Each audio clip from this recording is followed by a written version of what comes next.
kita semua. Ya. Pertama-tama, puji syukur kita ucapkan kepada Tuhan Yang Maha Esa hingga saat ini masih memberikan kita nafas kehidupan dan bisa berkumpul di tempat ini. Perkenalkan, kami dari kelompok 3. Nama saya Enia. Nama saya Antonio. Nama saya Kak Didi. Nama saya Rizda.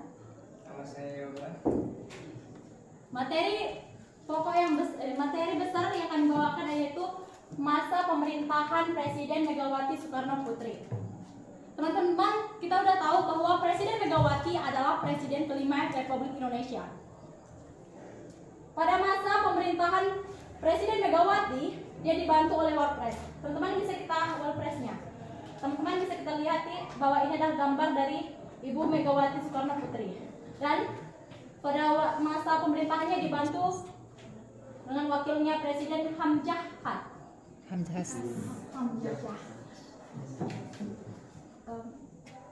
Setelah dilantik pada tanggal 23 Juli 2021, Presiden Megawati membentuk kabinet, yang dimana kabinet tersebut diberi nama dengan Kabinet Gotong Royong. Teman-teman, ini bisa kita lihat bahwa ini adalah gambar anggota-anggota dari Kabinet Gotong Royong.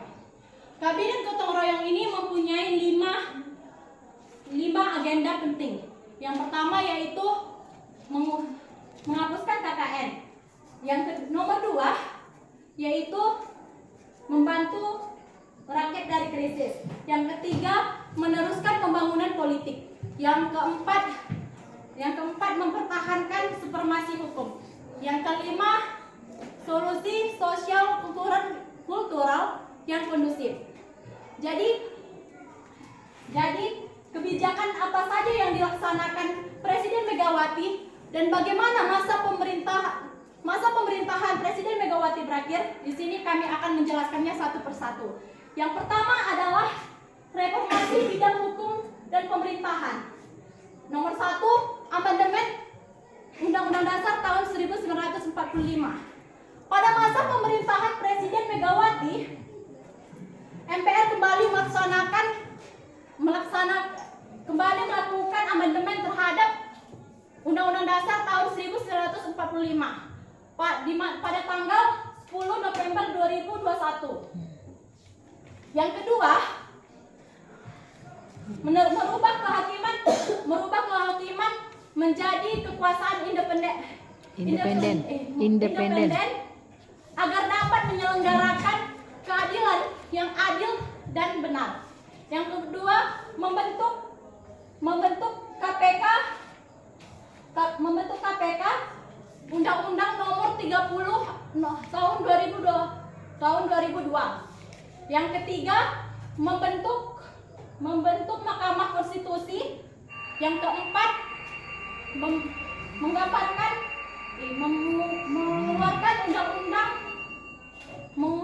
Undang-Undang Nomor 32 tahun 2004.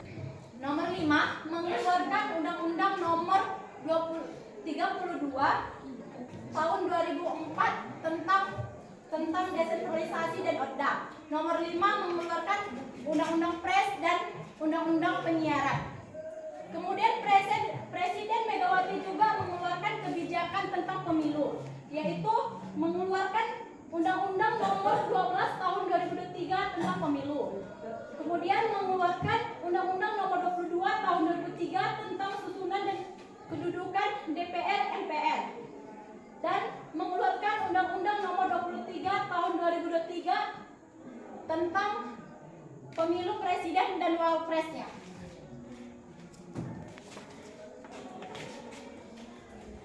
Reformasi di bidang ekonomi. Krisis ekonomi yang melanda Indonesia sejak tahun 1998 tidak dapat diselesaikan oleh kedua presiden sebelum masa pemerintahan Megawati, sehingga pemerintah mewariskan segala persoalan ekonomi yang harus dituntaskan. Pada masa pemerintahan Megawati terjadi reformasi pada ekonomi, yaitu memuluskan hubungan kerjasama dengan IMF, melakukan rekonstruksi dan reformasi sektor keuangan dengan melakukan pembaruan ketentuan perundang-undangan, meningkatkan pendapatan melalui pajak, cukai, dan kepabean, menciptakan situasi kondusif bagi investor, meningkatkan kegiatan ekspor, mendorong kemajuan usaha kecil dan menengah, kerjasama ekonomi politik juga dilakukan di luar blok AS dan sekutunya, seperti kerjasama pembelian pesawat Sukhoi dengan Rusia dan kerjasama dilanjutkan dengan privatisasi perusahaan negara dan investasi bank guna menutupi defisit anggaran negara. Akhirnya Megawati mengeluarkan Instruksi Nomor 5 Tahun 2003 tentang paket kebijakan ekonomi guna menjaga kestabilan ekonomi makro. Hal ini dianggap cukup baik, di mana kurs rupiah pada 2001 bernilai 9.800 rupiah menurun pada 2004 menjadi 9.100 rupiah, dan juga yang menurunnya inflasi dari 13,1% menurun menjadi 6,5%. Saya akan membahas tentang C, masalah disintegrasi dan kedaulatan rakyat. Tidak meratanya hasil pembagian sumber daya alam di pemerintahan pusat dan pemerintahan daerah.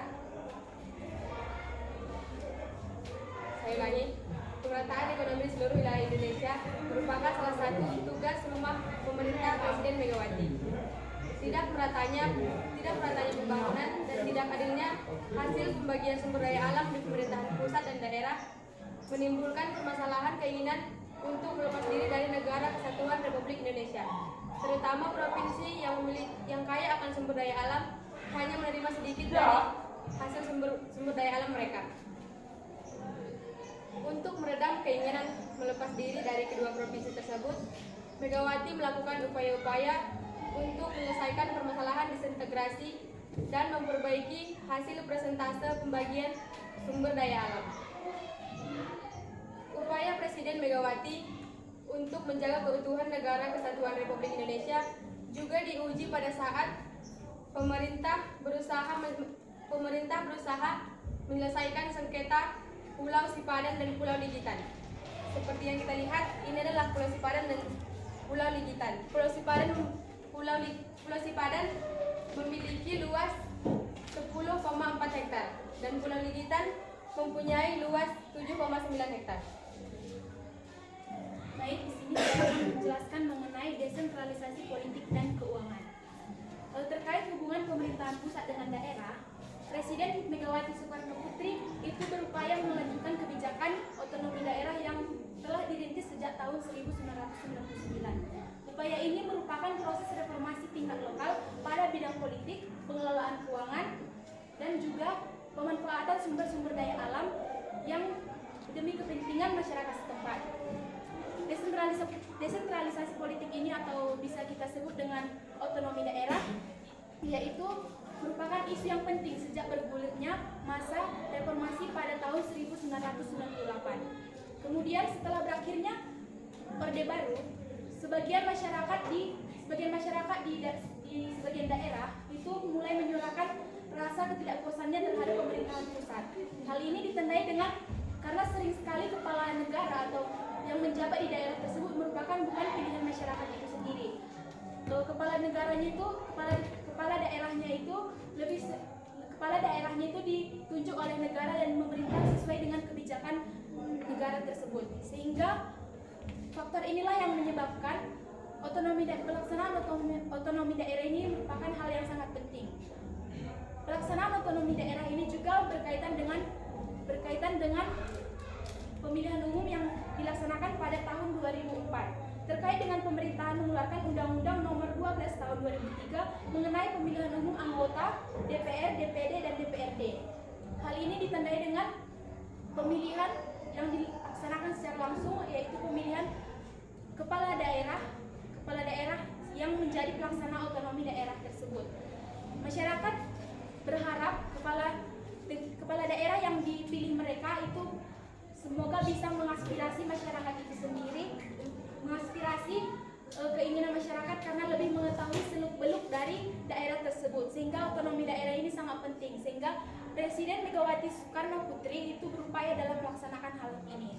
Kemudian upaya pemberantasan KKN. KKN yang bisa kita sebut yaitu korupsi, kolusi, dan nepotisme. Presiden pada masa pemerintahan Megawati Soekarno Putri, pemerintahannya ini sudah berhasil dalam beberapa pencapaian, termasuk pada bidang ekonomi dan politik, sehingga menghasilkan produk undang-undang mengenai pelaksanaan otonomi daerah. Namun pada masa pemerintahan Megawati Soekarno Putri ini belum berhasil dalam bidang hukum, yaitu hal ini ditandai karena banyak kasus-kasus KKN besar yang berkaitan dengan pejabat negara. Hal ini juga disebabkan karena jumlah dan kualitas aparat penegak hukumnya ini masih kurang, sehingga penegak hukum ini masih kurang dan juga proses hukumnya masih terkesan lambat.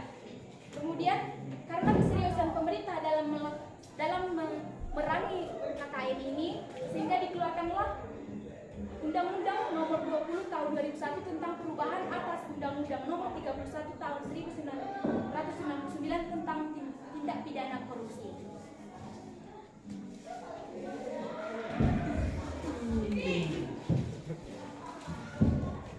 Pelaksanaan Pemilu 2004. Pemilu 2004 merupakan di mana pertama kalinya pemilihan suara rakyat bebas memilih wakil rakyat mereka di tingkat pusat dan secara langsung. Pemilu legislatif tahun 5 April 2004 yang diikuti oleh 24 partai politik. Ya, inilah partai-partai politiknya. Nampak kan? Gak nampak itu. Nampak naik ke sini ya.